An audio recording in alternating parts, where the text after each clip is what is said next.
جن کو پڑھنا اپنی زندگی کا معمول بنائے، ان کے فوائد، ان کے فضائل، ان کی برکات اور ان کے کمالات زندگی میں بہت زیادہ ضروری ہیں، اور آج کے فتنوں کے دور میں ان کی برکات ہماری زندگی کی، ہمارے دن رات کی اشد ضرورت ہے۔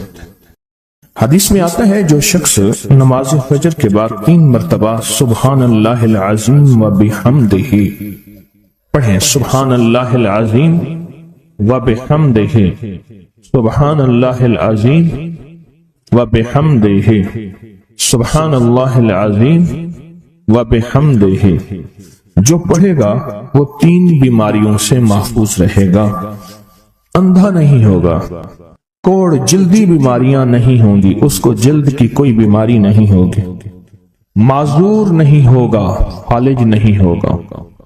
انسان ساری زندگی ایک دعا کرتا ہے، مولا بستر چارپائی کا محتاج نہ کرنا، کسی بندے کا محتاج نہ کرنا، منجے اور بندے کسی کا محتاج نہ کرنا۔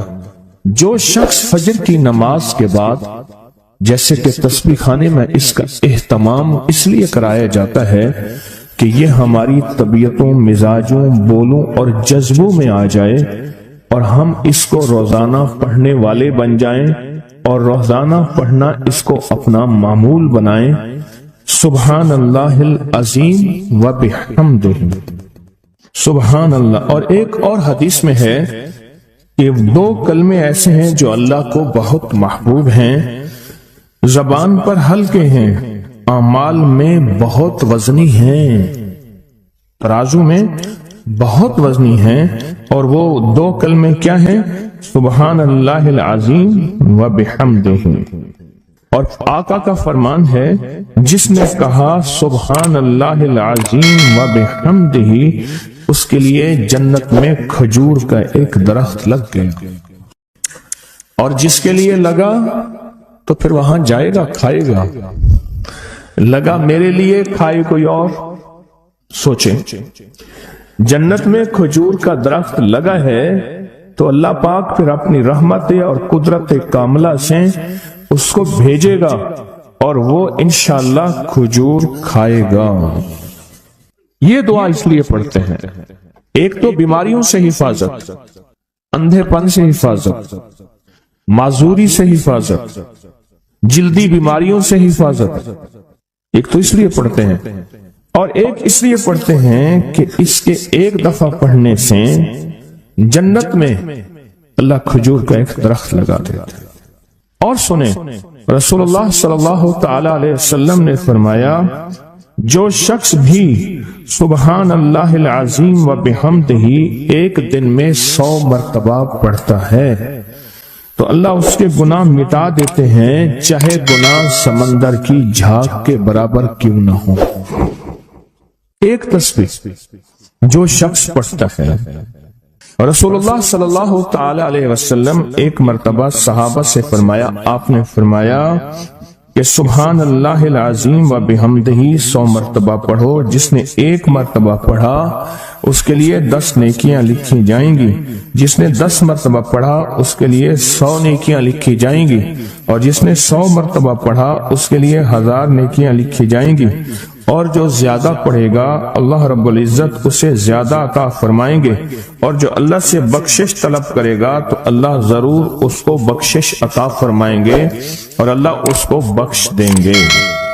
ایسی طاقتور دعا ہم روزانہ رمضان میں بھی اور رمضان کے بعد بھی۔ تو کون سی دعا پڑھنی ہے آج کے بعد؟ سبحان اللہ العظیم و بحمدہ۔ کیا پڑھنا ہے؟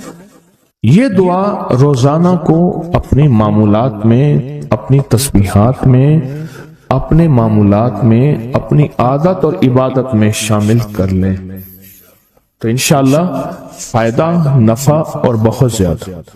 ایک اور دعا ہم پڑھتے ہیں، اللہم اجرنا من النار۔ اچھا، اپنی ذات کے لیے اکیلے پڑھیں تو اللہم اجرنی من النار، اگر مجمع کے لیے اکٹھا پڑھیں تو اللہم اجرنا من النار۔ فرمایا حدیث میں ہے کہ جس شخص آپ ایک دفعہ فجر کی نماز سے فارغ ہوں تو کسی سے بات کرنے سے قبل اللہم اجرنا من النار، اے اللہ مجھے آگ سے بچا لے، پڑھ لیں، تو فرمایا اگر اس دن اس کو موت آ گئی تو اللہ اس کو آگ سے بچائے گا۔ اور جو مغرب کی نماز کے بعد پڑھے گا، مغرب کی نماز کے بعد، تو اللہ پاک اگر اس کو موت آ گئی تو اسی رات اس کو اللہ پاک آگ سے بچائیں گے، آگ سے۔ اور حدیث میں آتا ہے جب تم فجر کی نماز پڑھو فارغ ہو جاؤ تو یہ دعا 7 مرتبہ پڑھو۔ کون سی دعا؟ اللہم اجرنا من النار، اللہم اجرنا من النار، اللہم اجرنا من النار، اللہم اجرنا من النار، اللہم اجرنا من النار، اللہم اجرنا من النار، اللہم اجرنا من النار، اللہم اجرنا من النار، اللہم اجرنا۔ یہ دعا بخار کا بہت زبردست علاج ہے، جس کو بخار نہ چھوڑتا ہو۔ یہ دعا ہائی بلڈ پریشر کا زبردست علاج ہے۔ یہ دعا غصے کا علاج ہے۔ یہ دعا جس کے اندر وسوسے بہت زیادہ آتے ہوں، منفی وسوسے بہت زیادہ آتے ہوں، جو نیکی سے ہٹاتے ہوں، اس کا علاج ہے۔ اللہم اجرنا من النار۔ یہ بہت طاقتور علاج ہے۔ جس کا بلڈ پریشر ہائی رہتا ہو، جو بہت زیادہ ہر وقت غصے میں رہتا ہو، جس کا جسم بہت گرم رہتا ہو، جیسے رات ایک صاحب کہنے لگے کہ مجھے گرمی میں سے خوف آتا ہے، سردی میں مجھے راحت ملتی ہے، اس کے لیے بہت فائدہ مند ہے، بیماریوں کے لیے بہت فائدہ مند ہے۔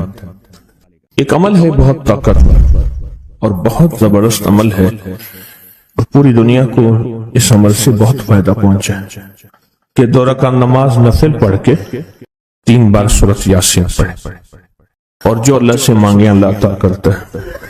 سوچیں، ساری دنیا کی نوافل جتنی بھی ہیں ایک فرض تو فرض کے سجدے کا مقابلہ نہیں کر سکتے۔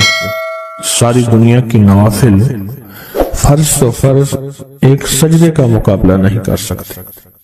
فرض نماز پڑھی، اور فرض نماز پڑھنے کے بعد سورۃ یاسین 3 بار نہیں پڑھی، سینکڑوں بار پڑھی۔ پھر آپ نے نہیں پڑھی، اس وقت آن لائن پوری دنیا میں کتنے بے شمار لوگ ہیں جو تسبیح خانے کے ان اوقات کے مطابق انہوں نے اپنے آپ کو فارغ کیا ہے، خالی کیا ہے، اور سورۃ یاسین لے کر بیٹھے ہیں۔ انہوں نے بھی پڑھی 3 بار سورۃ یاسین، آپ نے بھی پڑھی، اور آپ کے علاوہ پوری دنیا کے کتنے بے شمار لوگوں نے پڑھی۔ کسی نے درد سے، کسی نے غم سے، کسی نے جذبے سے، کسی نے آنسو بہاتے ہوئے، کسی نے اللہ سے باتیں کرتے ہوئے، کسی نے درد اور وجدان کی کیفیت سے۔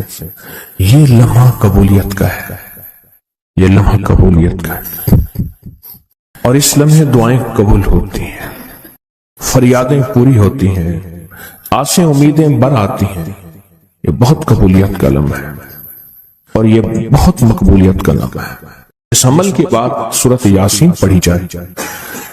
انفرادی پڑھنے سے 3 بار تو فائدہ ہوتا ہے۔ جس کو بھی میں نے یہ عمل بتایا، جس کو بھی میں نے یہ عمل بتایا، اس کو بہت فائدہ ہوا، اس کو بہت نفع ہوا۔ سوچیں، اجتماعی بیٹھ کے جب پڑھیں گے اس کا کتنا فائدہ ہوگا، اور اس فائدے پہ یقین ہو، یقین ہو کہ جو کچھ ہوا ہے یہ فائدہ 100% ہے، اس میں کوئی شک نہیں ہے، اس پہ 100% یقین ہو، اس پہ 100% یقین ہو۔ عمل ہوا اور عمل پہ یقین نہ ہوا، عمل کی تاثیر ختم ہو جاتی ہے۔ عمل ہوا اور عمل کے اوپر اعتماد نہ ہوا، عمل کا فائدہ ہواؤں میں تحلیل ہو جاتا ہے، اور عمل کیا اور اس پہ شک ہوا، وہ شک عمل کی طاقت کو ختم کر دیتا ہے۔ اس پہ 100% یقین ہو۔ اتنے سارے لوگوں نے بیٹھ کے پڑھا اور یقین سے پڑھا۔ اور ایک بات اور ہے، اگر آپ سورۃ یاسین پوری نہیں پڑھ سکے، سورۃ یاسین بعض اوقات بعض بندے اٹک اٹک کے پڑھتے ہیں، اور دعا کا وقت ہو گیا، آپ چاہے بعد میں اس کو پوری کریں لیکن پوری ضرور کریں، میری طرف دیکھتے رہیں، پورا کریں لیکن اس صورت کو پورا ضرور کرے. اللہ نے یہ موقع دیا ہے رمضان کا. آج پہلا روزہ ہے اور پہلی سحری ہے، اور پہلے روزے اور پہلی سحری میں اتنا طاقتور عمل کیا ہے. اب سوچنا یہ ہے کہ اتنے طاقتور عمل میں نے دعا کون سی مانگی. ایک تو پہلے یقین ہے انشاءاللہ کہ میری دعائیں قبول ہیں. اچھا، قبولیت کی وجہ سحری کا وقت، تہجد کا وقت. ایک دوسرا قبولیت کی وجہ ایک مجمع کا اللہ کے لیے جمع ہو جانا. فرمایا جہاں 40 پردیسی 40 مسافر صرف اللہ کی رضا کے لیے جمع ہو کے دعا مانگے، اللہ ان کی دعاؤں کو رد نہیں کرتا. آپ میں سے تو 90% مجمع تو پردیشیوں کا ہے، 90% مجمع. اور قبولیت کی تیسری وجہ یہ ہے کہ آپ نے فرض نماز پڑھی اور فرمایا فرض نماز کے بعد دعائیں قبول ہوتی ہیں. فرض نماز کے بعد دعائیں قبول ہوتی ہیں. اب قبولیت کی پہلی وجہ کیا ہے؟ سحری کا وقت. سحری کا وقت، فجر سے پہلے کا وقت دعائیں قبول ہوتی ہیں. دوسری وجہ فجر کا وقت، فرض نماز کے بعد دعائیں قبول ہوتی ہیں. اور تیسری وجہ مسافروں کا مجمع. اور چوتھی وجہ رمضان کے اللہ جل شانہ نے فرشتوں کو حکم فرمایا، فرشتوں ساری عبادات چھوڑ دو اور میرے روزے داروں کی دعاؤں پہ آمین کہو. ساری عبادات چھوڑ دو اور میرے روزے داروں کی دعاؤں پہ آمین کہو. ایک چوتھی وجہ ہو گئی کہ فرشتوں نے آپ کے دعاؤں پہ آمین کہا. اور پانچویں وجہ مل کے سورۃ یاسین پڑھنا. مل کے سورۃ یاسین. فرمایا سورۃ یاسین ہر تنگی سے نکالتی ہے، ہر مشکل سے نکالتی ہے، ہر ناکامی کا علاج ہے، ہر پریشانی کا علاج ہے، اور ہر ناممکن کا علاج ہے. اور فرمایا سورۃ یاسین مردوں کو بھی نفع دیتی ہے اور زندوں کو بھی نفع دیتی ہے. سورۃ یاسین جو نزع کی سکرات کی حالت میں ہو اس کو بھی نفع دیتی ہے، اور سورۃ یاسین اس بندے کی جو کسی تکلیف کی نزع میں، قرضے کی نزع میں اور بیماری کی سکرات میں ہو اس کو بھی نفع دیتی ہے. قبولیت کے اوقات، قبولیت کے لمحات، اور اس میں بیٹھ کے اللہ سے مانگنا. اب مانگنا کیا ہے؟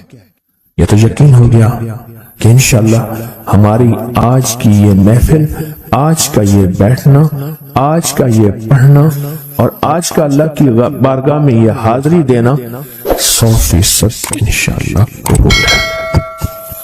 کوئی شک تو نہیں؟ کیوں اللہ والے میری طرف دیکھیں، سونے کی حالت یہ ختم کریں. یقین کامل ہے، پھر مانگیں کیا؟ سوچنا. جب سخاوت کی سخی کی سخاوت موجوں پہ ہو، عروج پہ ہو، پھر مانگیں کیا؟ یہ سب سے اہم چیز ہے. تو وہ چیز مانگیں جو اللہ کے خزانے میں سب سے قیمتی ہے، وہ ہے ایمان. سب سے قیمتی، اور وہ سب کو نہیں دیتا. مال سب کو دیتا ہے، اپنے نہ ماننے والوں کو بھی اور اپنے ماننے والوں کو بھی، اپنے دوستوں کو بھی، بلکہ اپنے دشمنوں کو زیادہ دیتا ہے. زیادہ دیتا ہے مال، اپنے دشمنوں کو زیادہ دیتا ہے، اور بعض اوقات اپنے دوستوں کو بھی زیادہ دیتا ہے. جیسے انبیاء میں سے حضرت سلیمان، حضرت داؤد، حضرت یوسف علیہ السلام، جیسے صحابہ میں حضرت عثمان غنی، عبد الرحمن بن عوف اور بے شمار صحابہ. اولیاء میں سے حضرت پیران پیر شیخ عبد القادر جیلانی اور بڑی بڑی ہستیاں. اللہ اس لیے دیتا ہے کہ یہ مومن یہ نہ سمجھے.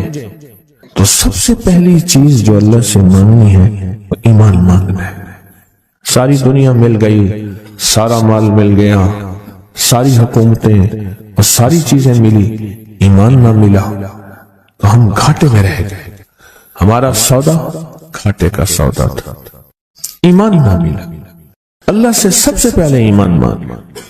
جو بندہ ساری عمر جو چیز مانگتا ہے، غور سے دیکھنا، غور سے سمجھنا، ساری عمر جو چیز مانگتا ہے، جو بندہ ساری عمر جو چیز مانگتا ہے، ساری عمر جو چیز مانگتا ہے، جو بندہ ساری عمر جو چیز مانگتا ہے، اگر نہ ملی اللہ سچی طلب کی بنیاد پہ آخری وقت میں وہ چیز عطا فرماتے ہیں۔ حضور سرور کونین صلی اللہ تعالی علیہ وسلم کا فرمان ہے، انس بن مالک کی روایت ہے کہ لوگوں سنتے ہو جو شخص کس چیز کے سے متعجب ہو کر سنے، غور سے سنے، انہوں نے فرمایا لوگوں سنتے ہو جو کسی شے سے متعجب ہو کر لا الہ الا اللہ کہتا ہے، اللہ ہر حرف کے مقابلے میں ایک ایک درخت پیدا کر دیتے ہیں جس کے اتنے پتے ہوتے ہیں جتنی دنیا میں دن، اور ہر پتا اس کی قیامت تک کے لیے اس کے لیے مغفرت کرتا ہے اور تسبیح پڑھتا ہے۔ متعجب ہوا، ہاں لا الہ الا اللہ، اچھا فلاں جیت گیا، واہ لا الہ الا اللہ، فلاں ہار گیا، اچھا فلاں بندے کے ساتھ یہ ہوا، فلاں واقعہ یہ ہوا، متعجب ہو کے کیا پڑھا؟ لا الہ الا اللہ، بس اتنا سا لفظ پڑھا، اور اتنے سے لفظ پڑھنے پہ اب وعدے سوچیں، کیا وعدے ہیں؟ میں کہ اللہ ہر حرف کے بدلے میں اب لا الہ الا اللہ، اب اس کے جتنے حرف ہیں آپ گن لیں، ہر حرف کے بدلے میں اللہ کیا کرتا ہے؟ ایک درخت پیدا کرتا ہے، اور اس کے پتے کتنے ہیں؟ معلوم ہوا کہ درخت کتنا بڑا ہے، بڑا ہوگا تو اتنے پتے ہوں گے، جتنے پتے جتنے دنیا میں دن، جب سے یہ دنیا بنی ہے کتنے دن ہوں گے؟ سال میں 365 دن ہیں، دنیا بنے کو کتنے لاکھ سال کہتے ہیں؟ کوئی 5 کہتے ہیں لاکھ سال، کوئی 6 سال کہتا ہے، کوئی لاکھ، پتہ نہیں کتنے لاکھ اندازے ہیں، اتنے دن ہیں، خربوں سے خربوں نیکیاں، خربوں سے خربوں نیکیاں، اسی وقت بیٹھ کے یوں سمولی 1 منٹ میں جتنے دنیا میں دن ہیں، اور پھر وہ درخت آگے سنیں، وہ درخت اس کے لیے قیامت تک مغفرت چاہتا ہے، اور وہ تسبیح پڑھتا ہے، اور اس تسبیح کا سارا ثواب اسی کو جاتا ہے۔ ایک بابا جی تھے، ان کی قوم عالیمان قوم ہے، عالیمان کہتے تھے، نام یاد نہیں، میں نے بابا جی سے پوچھا، میں کہا بابا جی کاروبار، آکے جھانبا، یہ ایک مخصوص لفظ ہے ان کا، میں نے کہا آپ کیا کاروبار کرتے ہیں؟ آکے جھانبا مارتا ہوں۔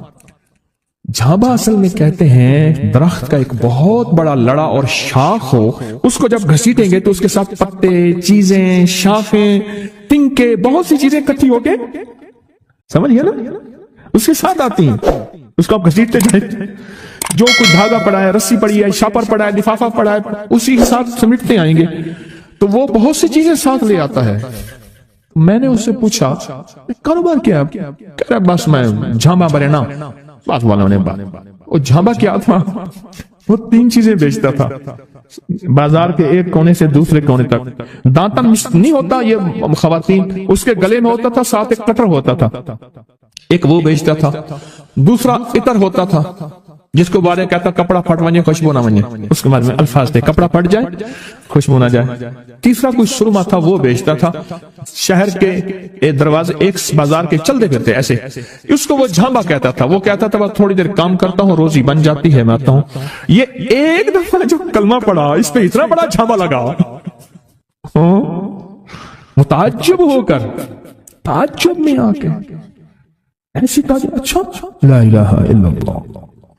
اللہ پاک فرماتے ہیں جا تیرے ہر حرف کے بدلے، لا الہ الا اللہ کے کتنے الفاظ ہیں میں؟ 12 تقریباً کہہ رہے ہیں آپ، کوئی مجھے 100% بتائے۔ 12 اگر 12 بھی ہے تو ایک 12 پہ ہر حرف پہ کتنے درخت؟ ایک درخت، اور درخت کتنا بڑا؟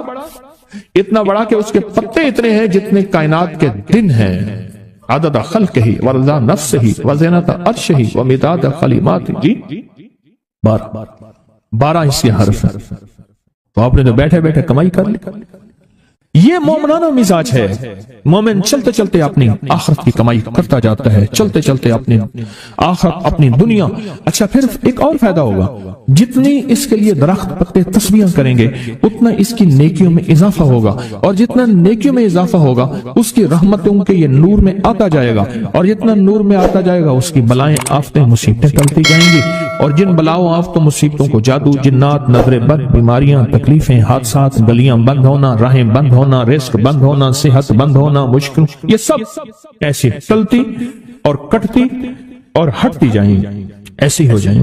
فرمایا کہ ایک شخص نے عرفات میں وقوف کیا، اس کے ہاتھ میں 7 کنکریاں تھیں، اس نے کنکریوں سے مخاطب ہو کے کہا، اے کنکریوں، تم میری گواہ رہو اس بات کی کہ اللہ کے سوا کوئی معبود نہیں اور اس کے محمد صلی اللہ علیہ وسلم اللہ کے رسول ہیں۔ اپنے ہاتھ سے انہیں پھینک دیا۔ اس رات دیکھتا ہے کہ قیامت قائم ہے، اس کے گناہ نیکیوں سے زیادہ ہیں، اور پر خدا نے اس کو دوزخ میں لے جانے کا حکم دیا، لیکن دیکھا تو ان کنکریوں نے دوزخ کے دروازے بند کر دیے۔ سارے دوزخ کے محافظ کارکن جمع ہو گئے ایک پتھر کو ہٹانے پہ، پر وہ کنکریوں کا پتھر اتنا بڑا پتھر بن گیا کوئی ہٹا ہی نہیں سکتا، اور عاجز آ گئے۔ پھر لوگ اس کو عرش کے نیچے تک پکڑ کے لے گئے، یہ پتھر بھی سفارش کرتے ہوئے اس کے پیچھے پیچھے ہو لیے۔ پھر آخر اللہ نے اس کو جنت میں جانے کا حکم دیا، تو پھر یہ سارے پتھر جنت کے دروازوں میں آگے جا پہنچے، اور ہر پتھر کہنے لگا، اے اللہ میری طرف سے اس کو جنت میں داخل کر۔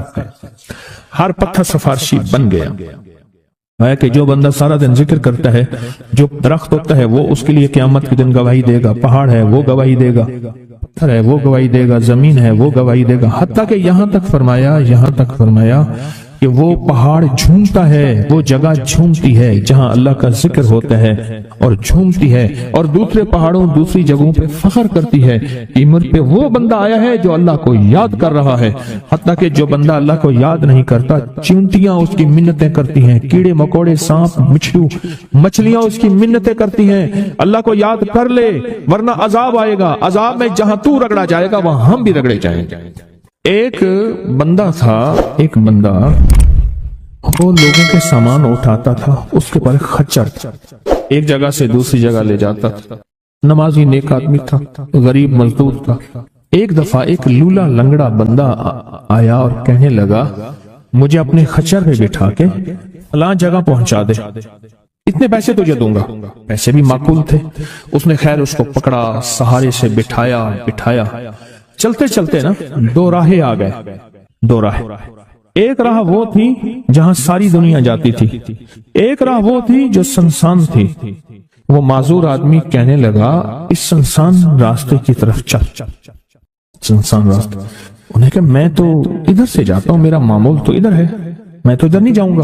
انہیں کہ مجھے راستے کا پتہ ہے، تو چل، یہاں سواری کا گھاس بھی ملے گا، پانی بھی ملے گا، اور راستہ بھی بالکل مختصر ہے۔